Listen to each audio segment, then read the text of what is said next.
Tapi perlu digarisbawahi di sini adalah biasanya dengan cara cash keras, harga jualnya akan di bawah atau lebih murah daripada harga KPR. Nah, aku mau tunjukin ke kalian bahwa 3 sertifikat ini udah aku pegang atas namaku semua. Dan perlu kalian ketahui, yang satu adalah sertifikat yang didapat secara KPR. Pelunasan secara KPR dapat kalian lihat videonya di sini atau di kolom deskripsi. Nah, untuk yang 2 sertifikat lainnya, ini aku dapatkan dengan cara cash keras seperti yang Pagi maaf mau konfir ini LCD salah dan pesan iPhone 6 dikirim dengan close ini dari pesanannya Nota dah. dari tahun ini yang jauh-jauh Foto. Kapan itu? Dia bilang. Wednesday, Rabu. Aku masih di ibu. aku jelaskan di awal tadi. Nah, bagaimana sih cara membeli rumah secara cash keras tersebut? Yang pertama adalah surat pemesanan properti. Di sini diterangkan nama kalian dan juga pemilihan unit yang akan kalian beli serta cara pembayarannya. Apakah dilakukan secara cash bertahap dan sampai kapan? Itu terdapat di surat pemesanan properti tersebut, rumah atau ruko. Yang kedua adalah kalian harus membayar yang namanya DP. DP ini kalian bayarkan kepada pihak pengembang dan pastikan bahwa kalian membayar DP ke nomor rekening developer tersebut. Pastikan atas nama PT ya, bukan nama perorangan. Dan kalian harus meminta kwitansi atau tanda bukti pembayaran resmi dari developer tersebut beserta materai dan tanda tangan pejabat dari developer tersebut seperti ini. Setelah itu kalian Dia saya cek, no, dia cuma lihat DP jumlah ini pas dia bilang coba total akan mana plus kok kan? Kira ada transfer harga iPhone 6. Berarti chatting di atasnya dia tanya memang anak biasa. Iya, nanti total harus melakukan yang namanya pembayaran bertahap selama kurun waktu yang telah disetujui oleh pihak developer dan pihak kalian. Nah, kebetulan di pembelian secara cash kali ini aku melakukan pembayaran dalam waktu kurang dari 1 tahun. Nah, ini listnya yang sudah aku bayarkan kepada pihak developer tersebut. Pembayarannya dilakukan secara clearing beda bank. Jadi di sini tercatat tanggal dan juga nominal yang sudah aku setorkan kepada pihak developer tersebut. Pastikan kalian meminta kwitansi atas nama developer tersebut ya. Kwitansi ini merupakan bukti resmi bahwa kalian sudah melakukan pembayaran dan pembayaran tersebut sudah diterima oleh pihak developer. Jadi akan seperti ini nilai jualnya dan juga cash keras yang sudah aku lakukan di sini. Setelah lunas, ada yang namanya kwitansi pelunasan. Di sini kalian pastikan bahwa kalian juga memiliki kwitansi resmi dari pihak developer, tanda bahwa kalian sudah melakukan pelunasan atas pembelian properti tersebut. Dan pastikan bahwa kwitansi ini bermaterai ya. Di sini merupakan bukti bahwa kalian telah melakukan pelunasan dengan developer tersebut. Di hari yang sama kalian melakukan pelunasan, kalian akan melakukan yang namanya tanda tangan AJB atau akta jual beli. Nah, proses tanda tangan ini dilakukan di pihak notaris yang ditunjuk oleh pihak developer atau pihak penjual. Seperti ini akte jual belinya. Kalian tanda tangan beberapa berkas dan setiap halaman harus kalian paraf. Nah, setelah terjadi penandatanganan akte jual beli, kalian tinggal menunggu sertifikat hak milik kalian telah berbalik nama ke pihak kalian. Jadi sudah merupakan atas nama kalian. Itu biasanya prosesnya memakan waktu 1-2 bulan ya, tergantung dari pejabat BPN setempat. Setelah proses tanda tangan AJB dan proses pelunasan dilakukan, pihak notaris akan melakukan yang namanya setoran PPh final. PPh final ini atas peralihan hak tanah dan bangunan nomor sertifikat tertentu yang sudah dibalik nama menjadi nama kalian. Seperti ini surat setorannya. Setelah menunggu 2 bulan, kalian akan diberikan yang namanya sertifikat hak milik. Nah, sertifikat hak milik ini sudah beralih nama menjadi nama kalian. setelah itu kalian harus menunggu juga namanya proses IMB atau izin mendirikan bangunan. Itu lamanya kurang lebih sekitar 6 bulan sampai 1 tahun setelah kalian menerima sertifikat hak milik tersebut. Untuk proses IMB-nya sendiri, kalian harus membawa semua sertifikat yang sudah kalian terima tadi, PBB atau tanda bahwa kalian atau pihak sebelumnya sudah tidak ada namanya tanggungan atau tunggakan PBB, pajak bumi dan bangunan. Dan juga kalian harus menyiapkan AJB, akta jual beli, KTP kalian dan juga KK, serta NPWP. Nah, setelah itu akan diproses yang namanya IMB. Nah, IMB ini kalian dapatkan agak lama ya, sekitar 6 bulan sampai 1 tahun setelah kalian menerima sertifikat hak milik. IMB itu bentuknya seperti ini, ada beberapa halaman, yang terakhir adalah lembar pengesahan. Nah, jadi setelah kalian telah melakukan pelunasan, kalian akan mendapatkan yang namanya sertifikat hak milik yang sudah menjadi nama kalian dan juga IMB. Oke, sekian dulu video mengenai cara kalian membeli rumah ataupun properti lainnya secara cash bertahap. Dalam kasusku tadi, aku beli ruko secara cash bertahap yang dilangsungkan dalam waktu kurang dari 1 tahun. Nah, itu tergantung dari perjanjian dan kesepakatan bersama antara kalian dan juga pihak developer. Kalian perlu perhatikan bahwa tiap kalian mentransfer, pastikan bahwa kalian mentransfer ke atas nama rekening pihak developer tersebut. Pastikan bahwa rekeningnya adalah merupakan nama PT developer tersebut. Yang kedua adalah pastikan bahwa kalian selalu meminta bukti kwitansi secara resmi dari pihak developer tersebut yang mereka tanda tangan di atas materai. Itu sebagai bukti resmi bahwa kalian sudah melakukan pembayaran dan mereka sudah menerima pembayaran dari kita. Oke, sekian dulu video dari Mon Kemon kali ini. Terima kasih sudah menonton. Dukung terus channel ini supaya terus berkembang dengan like, komen, dan juga subscribe. Bye-bye.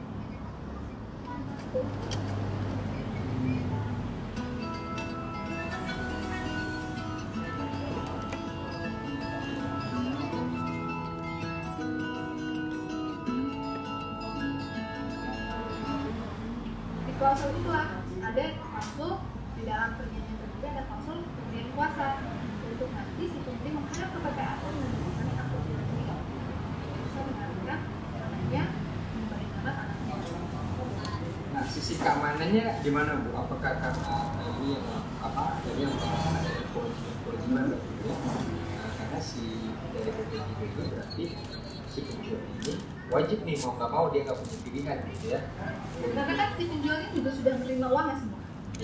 Ya, jadi kewajiban dia tuh sudah hak dia tuh udah diterima semua. Dan tidak bisa mengelak. Nggak bisa mengelak. Harus hadir ketika buat AJB.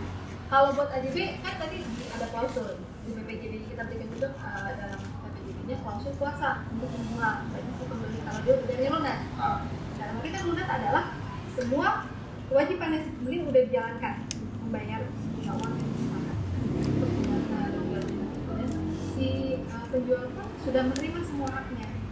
Jadi tinggal kewajibannya si penjual untuk tanda tangan. Mungkin tiba-tiba misalnya penjualnya berhalangan, sakit itu kan musim pandemi ini orang bisa sakit dengan sangat cepat, mungkin sakit dan bisa berhalangan. Nah yaudah akhirnya dengan klausul kuasa jual dalam PPJB karena dia sudah bayar lunas, sudah dijual ada PPAT untuk menangani pembeli. Dia sebagai kuasa dari penjual dan dia sebagai Oh, nggak perlu hadir pembeli, tapi jualin. kalau dia sudah punya PPJB yang dalam klausulnya ada kuasa jual. Oh, berarti kuasa jual ini menjadikan si pembeli itu sebagai penerima kuasa ya, Ya. atas nama si penjual. Jadi tanpa kehadiran si penjual, si pembeli pun ini bisa menandatangani AJB itu. Iya. Berarti dia menandatangani sisi penjual dan pembeli. Iya. Oh. Jadi dia bertindak sebagai pertama penerima kuasa dari penjual berdasarkan akta PPJB-nya dan kedua bertindak sebagai pembeli. Berarti ketika di pembuatan PPJB itu sertifikatnya sebaiknya harus Biasanya kalau misalnya seperti PPJB tergantung bisa disepakati. Sertifikatnya misalnya mau dibutuhkan dulu di notarisnya. bisa dibuktiin ya. Nah, atau misalnya dengan klausul kita sertifikat disebutkan di notaris gitu. Dan total siapa itu kan teknis di dalam akte PPJB-nya. Tapi itu bisa disepakati. Sertifikat mau dikasih ke siapa? Mau dipegang sama siapa? Gitu. Dan kapan? Nah, itu dia. Dan PPJB ini juga sebaiknya dibikinnya pakai akte notaris, bukan akte bawah tangan, untuk mengikat para pihak. Dan juga nanti karena PPJB ini akan menjadi bukti sebagai kuasa, bukti pemberian kuasa di dalam akte jual beli nanti. Bisa nggak Bu kalau PPJB ini dibuat di tangan? Saya selama nanti ketika proses buat AJB-nya sulit, karena untuk PPAT biasanya meminta akte jual beli itu kalau kuasa itu berutuh akte. Kenapa?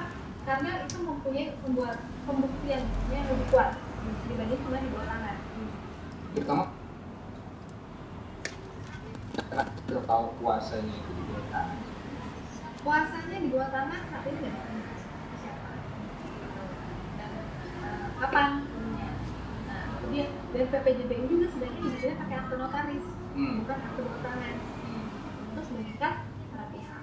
Dan juga nanti karena PPJB ini akan menjadi bukti sebagai kuasa, bukti pemberian kuasa di dalam. Bisa nggak Bu kalau PPJB ini dibuat di tangan? Saya selama nanti ketika proses buat AJB-nya sulit, karena untuk PPAT biasanya meminta akte jual beli itu kalau kuasa itu berbentuk akte. Gitu. Karena apa? Karena itu mempunyai pembuktian yang lebih kuat dibanding cuma di bawah tangan. Terutama kuasanya tadi ya. Termasuk kuasanya. Bisa, berarti nggak bisa dong kalau kuasanya itu di bawah tangan. Kuasanya di bawah tangan saat ini nggak diterima. Saat ini. Karena apa? Kekuatan pembuktiannya sangat rendah. Gitu. Setelah PPJB kemudian AJB ya baru bisa ya. Iya. Kalau misalnya ada surat kuasa jual berarti tidak si penjualnya tidak hadir juga nggak ada masalah ya karena sudah diwakili dengan kuasa jual tadi. Nah, PPJB. Yang di PPJB-nya Iya. Nah setelah dilakukannya AJB kemudian apa itu? Setelah AJB kita langsung masukkan balik nama, langsung balik nama dan didaftarkan ke BPN gitu. Itu udah jadi satu paket tuh, akte jual beli terus balik nama. Karena Itu satu paket. satu paket karena apa? Karena PPAT punya kewajiban dalam waktu 7 hari itu akte jual beli ini harus didaftarkan Dalam 7 hari. dalam 7 hari Setelah tanda tangan. AJB. Jadi setelah AJB harus sudah dibalik namakan dalam 7 Ya, hari. jadi harus didaftarkan istilahnya, didaftarkan proses balik nama. Nah, tapi begini Bu, di dalam praktek itu banyak ya orang melakukan transaksi penalihan ya, transaksi jual beli itu kemudian dia cuma pegang AJB-nya aja tuh Bu, nggak sampai ke balik nama sertifikat. Nah, problem yang muncul kemudian adalah ketika dia mau mengalihkan lebih lanjut atau mau mewariskan lebih lanjut, ini kadang jadi orang jadi kepentok nih, itu sertifikatnya masih atas nama, tapi dia sudah merasa comfort dengan pegang AJB gitu Bu. Nah sebenarnya kalau dia hanya pegang AJB sebelum dibalik namakan ke atas namanya dia, ini bisa dilakukan ya sebut pengalihan lebih lanjut. Kalau seperti itu prosesnya, prosesnya adalah dia harus balik nama dulu, Harus balik nama harus dulu. berproses balik nama. Jadi dari transaksi sebelumnya nih AJB harus balik nama dulu. Ya. Nggak bisa langsung ditransaksikan, dia cuma ada pegang AJB-nya Ya, aja. tidak. Harus dibalik nama dulu. Harus balik nama dulu, baru bisa dilakukan. Berarti kalau begitu lebih efektif sekalian aja langsungnya kalau Iya, transaksi ya. betul. Langsung aja sekalian. Ah. Karena sebenarnya itu tinggal selangkah lagi dan itu juga tinggal ya sebenarnya sayang gitu loh kalau kita nggak melakukan balik nama. Kalau mungkin orang-orang dulu itu tidak melakukan balik nama karena belum bisa bayar pajaknya, karena uang pajaknya belum ada gitu ya. Kan tadi pajaknya sebelum AJB. Iya, kalau zaman dulu tuh banyak orang yang cuma suka aja gitu doang gitu. Tapi kalau sekarang kan nggak bisa kayak gitu. Oh. Karena sebenarnya pajaknya udah dibayarkan, Kalau dulu berarti pajaknya itu bisa bisa setelahnya. Oh, kalau dulu Kalau dulu pajaknya bisa dibayar setelah AJB. Iya. Makanya orang nunda-nunda nih. Iya, jadi Karena nanti AJB aja dulu. AJB dulu karena nanti deh kalau udah ada uang ini Karena bayar pajaknya untuk gitu. proses balik nama akan diminta bukti bayar pajak Itu balik nama. untuk balik nama. Oh, kalau dulu diminta pas balik nama, kalau sekarang diminta pas AJB. Betul. Karena pemerintah mengetahui bahwa masyarakat Udah tahu kan kalau bisnis mau cuan kuncinya ada di pembukuan yang baik. Tapi ribetnya mengelola pembukuan secara manual itu melakukan tindakan tricky seperti itu. Jadi makanya akhirnya daripada tertib administrasi pertanahan yang nggak jalan, kemudian pemasukan ke negara juga nggak jalan, akhirnya dibalik. Jadi pajak itu harus sudah hati, udah beres sebelum AJB. Kalau dulu itu bukti pembayaran pajak itu diperlukan untuk proses balik nama. Jadi makanya orang-orang tuh bentar aja balik namanya, karena uang pajaknya belum ada. Kalau sekarang ya nggak bisa aktif jual beli karena apa? Walaupun pajaknya belum dibayar. Jadi teman-teman kalau misalnya mau transaksi, ini Pak, selain siapkan uang untuk bayar harganya, siapkan juga untuk bayar pajaknya. Kan nanggung banget itu sebenarnya. Iya. Semuanya diselesaikan. Iya. Harga tanahnya udah lunas, pajaknya udah lunas, tinggal sekali langkah lagi. Tapi kalau ditunda-tunda nanti efeknya ke depannya. Betul. Tanahnya agak sulit juga buat dia apain nih. Betul. Buat dialihin atau buat Jamin waris, ke bank. buat dijamin gitu ya. Padahal selangkah lagi gitu ya. Iya. Nah, ketika misalnya habis tanda tangan AJB, berarti nanti si penjual dan pembeli ini pegang asli AJB-nya gitu ya. Oke, jadi nanti begitu selesai transaksi, penjual dan pembeli itu hanya pegang salinan akte jual beli. Salinan itu Salinan dari asli akte. Jadi pada saat penandatanganan itu, salinan itu nanti yang tanda tangan itu hanya PPAT-nya. Ya, bukan penjual pembeli. Bukan penjual pembeli. Yang dokumen yang ditandatangani penjual dan pembeli itu dipegang satu oleh PPAT, itu namanya minute dipegang satu PPAT, dan yang satunya diserahkan ke BPN untuk proses berikutnya. Jadi penjual dan pembeli itu hanya menerima salinan yang hanya ditandatangani oleh PPAT. Jadi memang biasanya orang suka bertanya-tanya, kok ini nggak ada tanda tangannya, cuma tulisannya TPD doang, nggak ada tanda tangan penjual pembeli. Nah itu karena hanya salinan akte, minuta akte atau asli akte itu disimpan oleh PPAT sebagai dokumen yang dia dan disimpan diserahkan kepada BPN. Jadi yang diserahkan penjual dan pembeli itu Hanya salinan dari akte yang ditandatangani oleh PPAT-nya dan itu asli. Asli, itu dia. Nah, kalau misalnya gini, ada nih tanah sedang, ini juga banyak ditanyain nih sama teman-teman. Tanahnya itu sedang dijaminkan atau jaminan kredit di bank. Sementara ada kebutuhan mendesak soal keuangan. Nah, si pemilik tanahnya ini mengalihkan atau menjual ke pihak lain. Ini bisa nggak dilakukan? Nggak bisa. Oh, nggak bisa. Nggak bisa. Apalagi kalau misalnya tercatat ya, pasti kalau misalnya tercatat dalam arti jaminannya tercatat. Misalnya dipasang hak tanggungan, kita kalau bank pasang hak tanggungan itu pasti akan kelihatan pada saat proses pengecekan. Misalnya ada hak tanggungan dari bank mana, itu nggak bisa dialihkan. Atau mungkin dia dulu belinya, contoh belinya KPR, ya kan, rumahnya udah lunas, tapi masih ada tuh dijaminkan di siapa bank siapa hak tanggungan tingkat pertama ke bank siapa mau dijual, udah lunas loh, dia udah pegang sertifikat asli. Karena kan kalau misalnya dijaminkan ke bank, sertifikat asli yang dipegang bank ya. Nah, udah dipegang dia, tapi di situ masih ada tulisan dibebani hak tanggungan, nggak bisa langsung dijual belikan, harus istilahnya diroyak, dihapus dulu hak tanggungannya, dicoret dulu hak tanggungannya, itu dulu diproses royaknya, penghapusan hak tanggungan. Itu ada prosesnya lagi? Ada prosesnya lagi. Jadi kalau misalnya teman-teman habis lunas KPR, biasanya tuh sertifikatnya kan dikepin ya, sayang banget ini nggak lunasinnya aja bertahun-tahun gitu kan ya, dikepin aja. Dilihat dulu, sebaiknya begitu lunas, coba minta kepada bank tentang surat keterangan lunas dan surat pencabutan royak. Surat keterangan lunas, surat pencabutan royak. Pencabutan hak tanggungan atau royak, surat royaknya ini, permohonan royak. Itu dipastikan diminta ada. Karena apa? Kalau misalnya nanti lunas, terus itu suratnya ada, royaknya nggak bisa dihapus. Harus minta ke banknya lagi. Oke, kalau misalnya banknya masih ada, nggak apa-apa. Kalau banknya udah nggak ada, repot lagi. Karena kita kan banyak banget sejarah kita, perbankan kita yang banknya dilikuidasi kan banyak sekali. Nah itu jadi pastikan ketika lunas KPR-nya diminta itu surat keterangan lunas dan surat permohonan royak hak tanggungan. Gitu. Karena walaupun dia sudah lunas tapi royak hak tanggungannya belum diroyak, itu nggak bisa ditransaksikan. Karena masih ada catatannya. Masih ada catatan bahwa tanah dijaminkan. apabila kondisinya seperti itu, maka sebelum AJB harus dilakukan penghapusan tata loya dulu, gitu, dengan menggunakan surat keterangan lunas dan surat permohonan loya yang dari bank tadi. Surat permohonan lunasnya siapa yang? Surat keterangan lunas dari bank, sama surat permohonan loya juga dari bank. Oh, banknya yang berarti yang Iya. mengajukan permohonan itu? Iya. Jadi dia akan menyebutkan bahwa karena sudah lunas tanggal sekian, maka mengajukan permohonan loya atas hak tanggungan yang terdaftar dalam sertifikat sekian. Jadi kalau gitu, kalau sertifikat udah dibalikin, buru-buru lah ya harusnya ya, idealnya ya. Ya, segera dilakukan karena sebelum biasanya kalau udah lama dokumennya hilang atau misalnya lupa. Nah biasanya kalau buru-buru itu suka banyak yang miss tuh biasanya. Jadi pas lagi santai-santai, pas lagi merasa lega, nah, coba diroya.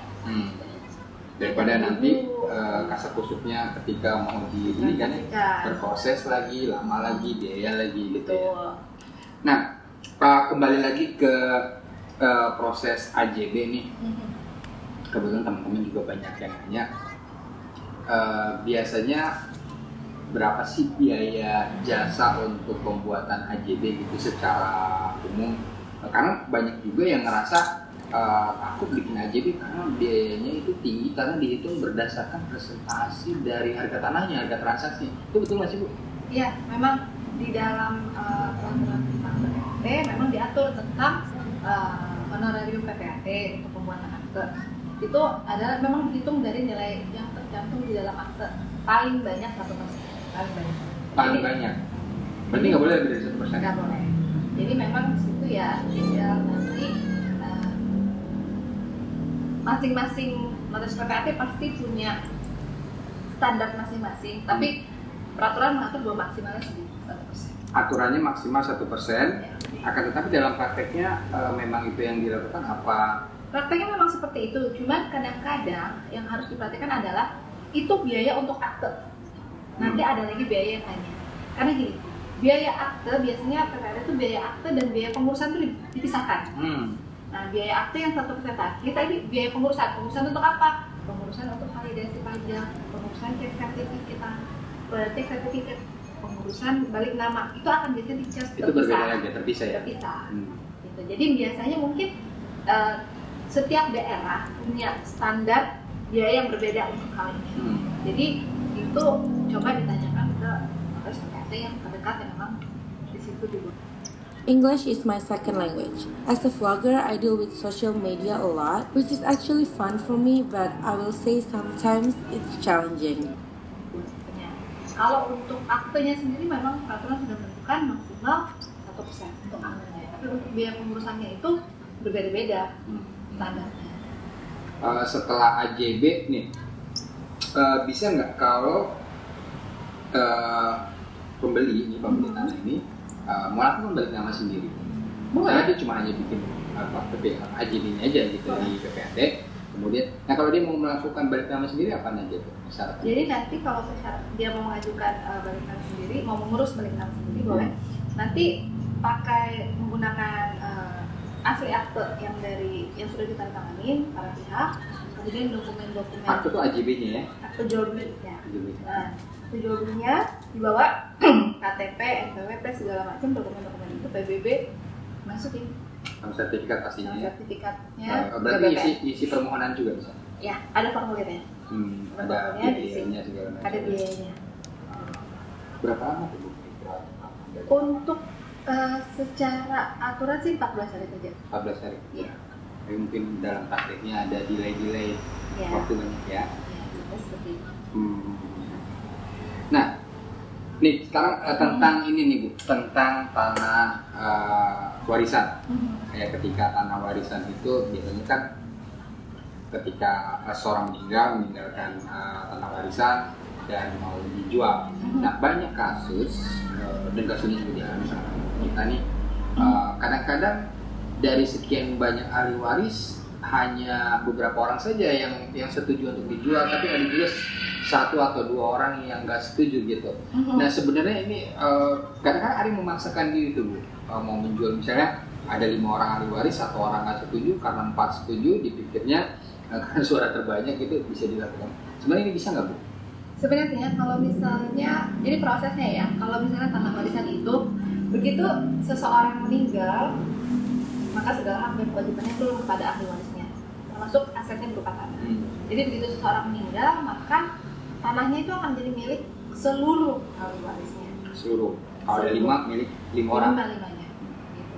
Nah jadi kalau misalnya prosesnya adalah kalau tidak seperti itu, maka harus segera dilakukan dari nama ahli waris. Jadi dari nama almarhum ke nama ahli warisnya. Berapa orang? 5 orang ya udah 5 orang itu namanya ditulis. Masuk ke dalam Masuk ke sertifikat. dalam sertifikat. Bisa tuh ya? Bisa. Berdasarkan apa? Berdasarkan akte kematian dan surat keterangan waris. Akte kematian Dan surat keterangan waris. itu siapa yang ngeluarin?